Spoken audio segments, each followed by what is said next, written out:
a contribution of 30% to the growth of the world economy. This is no small task when growth nearly everywhere else is lackluster. But China has almost single-handedly kept global GDP growth up since 2008, even though the growth of its own domestic output has been slowing. Mind that although growth has slowed to 6.5%, last year China, the addition to Chinese output, the extra GDP, was greater than it was a few years ago when China was growing at 10%. So let's not forget that the economic pie has got a lot bigger. If you or I were to grow by 10% every year, imagine how big we would be. It's simply not realistic. So I don't think we should start panicking at the fact that growth is slowing. It's natural.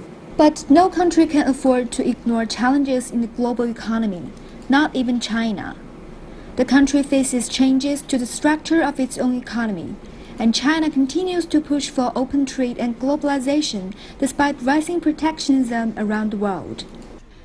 In this year's government work report, Premier Li Keqiang said China will implement reforms to improve the foreign investment climate. The country plans to lower its entry threshold for foreign capital in the service, manufacturing, and mining industries. China is also encouraging local companies to go out more. The 30 biggest Chinese firms operating in Britain contributed £10 billion to the UK economy in 2015. Well, the UK has always been very open for business. So we're very welcoming of Chinese investment here into the UK in every sector. However, China is a little bit more challenging in terms of being able to find ways for UK companies to really work very closely in mainland China. We're seeing that trend change, particularly in financial services.